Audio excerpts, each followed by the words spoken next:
بسم اللہ الرحمن الرحیم۔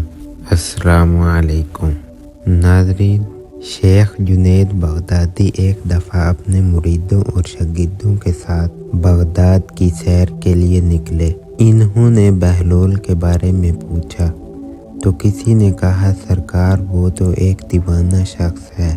شیخ صاحب نے کہا مجھے اسی دیوانے سے کام ہے، کسی نے آج اس کو دیکھا ہے؟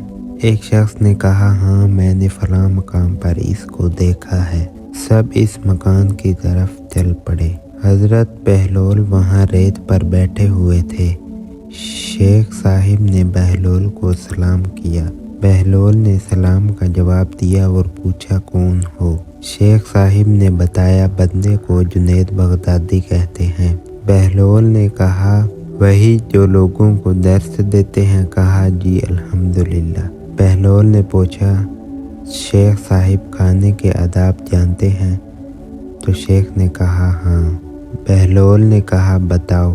تو شیخ نے کہا بسم اللہ کہنا، اپنے سامنے سے کھانا، لقمہ چھوٹا لینا، سیدھے ہاتھ سے کھانا، خوب چبا کر کھانا، دوسرے کے لقمے پر نظر نہ رکھنا، اللہ کا ذکر کرنا، الحمدللہ کہنا، اول و آخر ہاتھ دھونا۔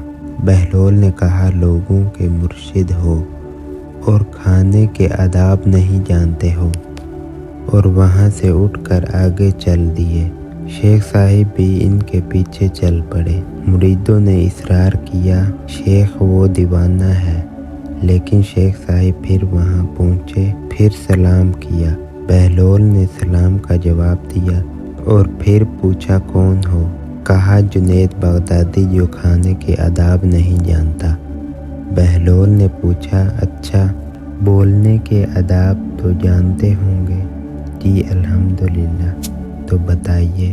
متکلم مخاطب کے مطابق بولے، بے موقع، بے محل اور بے حساب نہ بولے، ظاہر و باطن کا خیال رکھے۔ بہلول نے کہا کھانا تو کھانا، اب بولنے کے آداب بھی نہیں جانتے؟ بہلول نے پھر دامن جھاڑا اور تھوڑا سا اور آگے چل کر بیٹھ گئے۔ شیخ صاحب پھر وہاں جا پہنچے، سلام کیا۔ بہلول نے سلام کا جواب دیا، پھر وہی سوال کیا کون ہو؟ شیخ نے کہا جنید بغدادی جو کھانے اور بولنے کے آداب نہیں جانتا۔ بہلول نے پوچھا سونے کے آداب ہی بتا دیں؟ تو شیخ نے کہا نماز عشاء کے بعد ذکر و تسبیح، سورت اور وہ سارے آداب بتائے جو روایات میں ذکر ہوئے ہیں۔ بہلول نے کہا آپ یہ بھی نہیں جانتے؟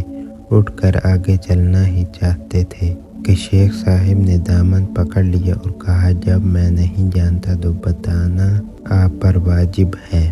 بہلول نے کہا جو آداب آپ بتا رہے ہیں وہ فرع ہیں اور اصل کچھ اور ہے۔ اصل یہ ہے کہ جو کھا رہے ہو وہ حلال ہے یا حرام۔ لقمہ حرام کو جتنا بھی آپ آداب سے کھاؤ گے وہ دل میں تاریکی ہی لائے گا، نور و ہدایت نہیں۔ شیخ صاحب نے کہا جزاک اللہ۔ بہلول نے کہا کلام میں اصل یہ ہے کہ جو بولو اللہ کی رضا و خوشنودی کے لیے بولو، اور اگر کسی دنیاوی غرض کے لیے بولو گے یا بیہودہ بولو گے تو وبال و جان بن جائے گا۔ سونے میں اصل یہ ہے کہ دیکھو دل میں کسی مومن یا کسی مسلمان کا بغض لے کر تو نہیں سو رہے، دنیا کی محبت مال کی فکر میں تو نہیں سو رہے، کسی کا حق لے کر تو نہیں سو رہے،